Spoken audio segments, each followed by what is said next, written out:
संसद के मानसून सत्र में कमाल हुआ है। जिस तरह पहले 3 हफ्ते तेलंगाना और कोयला घोटाले की फाइलों पर हुए हंगामे में जाया हुए, उससे किसी को अंदाजा नहीं था कि आखिरी 2 हफ्तों में इतना कामकाज होगा। संसद के पिछले कई सत्रों को अनुत्पादक बता रहे जानकार भी हैरान है और कांग्रेस नेता बम है। कांग्रेस नेताओं का पिछले 3 साल से खोया आत्मविश्वास लौट आया है। कांग्रेस अध्यक्ष के बनवाए अति महत्वाकांक्षी खाद्य सुरक्षा बिल को संसद के दोनों सदनों की मंजूरी मिल गई है और राहुल गांधी के बनवाए भूमि अधिग्रहण बिल को लोकसभा ने पास कर दिया है और बुधवार को राज्यसभा में भी इसे पास कर दिया जाएगा, क्योंकि सरकार विपक्ष के कुछ संशोधनों को मानने के लिए राजी हो गई है। इसके अलावा सरकार जजों की नियुक्ति का सिस्टम बदलने, जन प्रतिनिधियों को सुप्रीम कोर्ट के फैसले से अयोग्य ठहराए जाने से बचाने आदि के बिल पर भी विपक्ष की सहमति बना ली है। कांग्रेस नेताओं का मानना है कि अगर थोड़ा कौशल और दिखाया जाए तो आर्थिक महत्व के बिल भी पास हो जाएंगे, जिनसे अगले 6 महीने में देश की अर्थव्यवस्था को पटरी पर लाया जा सकेगा। सो कांग्रेस नेता चुनाव से पहले इस बेहद उत्पादक संसद सत्र से बम है।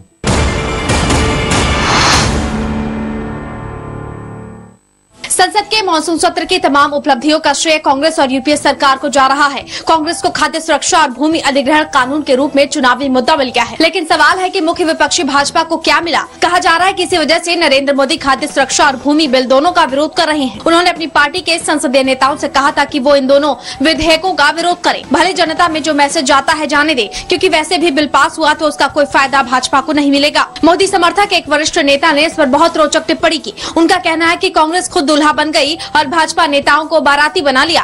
कांग्रेस को पता है कि वरमाला तो दूल्हे के गले में ही डाली जाती है, यानी फायदा कांग्रेस को मिलेगा और भाजपा सिर्फ ढोल बजाएगी। बीजेपी नेता पिछले 3 साल से संसद में कामकाज रोके हुए थे और इसका नतीजा ये हुआ था कि सरकार बुरी तरह फेल हुई थी। तभी अर्थव्यवस्था की विफलता का ठीकरा प्रधानमंत्री ने भाजपा के सर फोड़ा था, लेकिन चुनावी साल में आकर भाजपा ने सरकार के सारे कामकाज हो जाने दिए। ये रणनीति किसी को समझ में नहीं आई। तभी ये सवाल उठा है कि क्या दिल्ली के नेता लालकृष्ण आडवाणी, सुषमा स्वराज आदि किसी साजिश में शामिल हैं या उनके ऊपर सरकार का कोई दबाव है।